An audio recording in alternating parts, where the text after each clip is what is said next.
وَأَلَّفَ بَيْنَ قُلُوبِهِمْ لَوْ أَنفَقْتَ مَا فِي الْأَرْضِ جَمِيعًا مَا أَلَّفْتَ بَيْنَ قُلُوبِهِمْ وَلَكِنَّ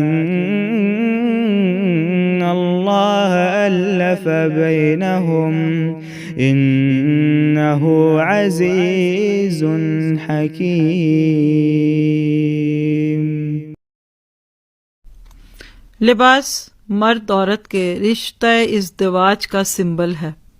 آپ دیکھیے کہ لباس اور جسم لازم اور ملزوم ہیں، اسی طرح شوہر اور بیوی لازم اور ملزوم ہیں۔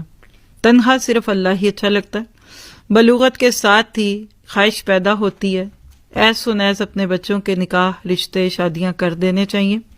پھر لباس اور جسم کے بیچ میں کوئی آڑ نہیں ہوتی، اسی طرح شوہر اور بیوی کے بیچ میں کوئی آڑ نہیں ہونی چاہیے۔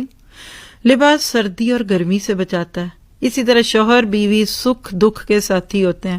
یہ نہیں کہ مرد کی جیب خالی ہوئی تو بیگم چلی گئیں اب کسی اور بھری جیب والے کی طرف، جو آپ کو مغربی کلچر میں عموماً دکھتا ہے۔ پھر اس طرح لباس قد و قامت کے مطابق سجتا ہے۔ اسی طرح آپ کو اپنے بیٹوں اور اپنی بیٹیوں کے لیے جو جوڑ ڈھونڈنے ہیں ان کی پرسنالٹی کے مطابق ڈھونڈنے چاہیے۔ لباس عزت اور وقار کی نشانی ہے۔ اسی طرح نکاح اور شادی کے ساتھ ہی لڑکی اور لڑکا دونوں باعزت ہو جاتے ہیں۔ لفظ چھڑا کس کو کہتے ہیں ہمارے کلچر میں آپ سب جانتے ہیں، کوئی گھر بھی اپنا کرائے پہ نہ دے۔ اس طرح لباس جسم کے عیب چھپاتا ہے۔ انسانوں میں بھی کمیاں ہوتی ہیں، شوہر کو بیوی اور بیوی کو شوہر کا عیب کبھی بیان نہیں کرنا چاہیے، نہ دوستوں میں نہ کسی اور کے ساتھ۔ اور یہ رشتہ بہت خوبصورت رشتہ ہے، عمر کے ساتھ پختہ ہو جاتا ہے۔ نیا لباس چبھتا ہے، گھبراہٹ ہوتی ہے لیکن سجتا بڑا ہے۔ نئی نئی شادی میں بھی انسان بڑا کمفرٹیبل مطلب خوش ہو رہا ہوتا ہے لیکن ڈر بہت ہوتا ہے، کوئی بات بری نہ لگ جائے۔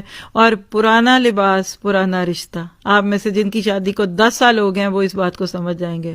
اب خیر ہے، ہم کیا غلطی کرتے ہیں، آپ مردوں کو اہمیت ہی دینا چھوڑ دیتے ہیں۔ شروع میں روز سجتے سنورتے، گھر سجتا اور نہ جانے کیا۔ تو یاد رکھیے ایک جملہ، کامیاب کپل کون ہے؟ جن پر وقت کے گزرنے کا اثر نہ ہو۔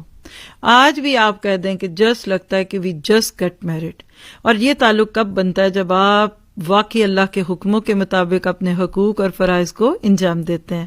اور ایک راز کی بات آپ کو بتا دوں کہ جتنا آپ اللہ کے دین کو لے کر آگے چلتے جائیں گے، سچے دین کے دائی بن جائیں گے، کذالک وجعلناکم امۃ وسطا کی ذمہ داریاں نبھائیں گے، اللہ تعالیٰ دلوں میں محبت بڑھاتا جائے گا۔ ماں کے دل میں بچوں کے لیے، بچوں کے دل میں ماں کے لیے، اور اس طرح ازدواج کے دلوں میں ایک دوسرے کی محبت بڑھتی ہے۔ اللہ تعالیٰ سب ساتھی اور میں سارے کو دعا دیتی ہوں، اللہ ہمارے جتنے انصار اللہ، جتنے ذمہ داران ہیں، ان کے جوڑوں کے دلوں میں ایک دوسرے کی محبت ڈال دے، ان کی بیویوں کے دلوں میں ان کے لیے، اور شوہروں کے دلوں میں ان کی بیویوں کی محبت ڈال دے، تاکہ پورے فوکس کے ساتھ، پورے شعور کے ساتھ یہ کام کریں۔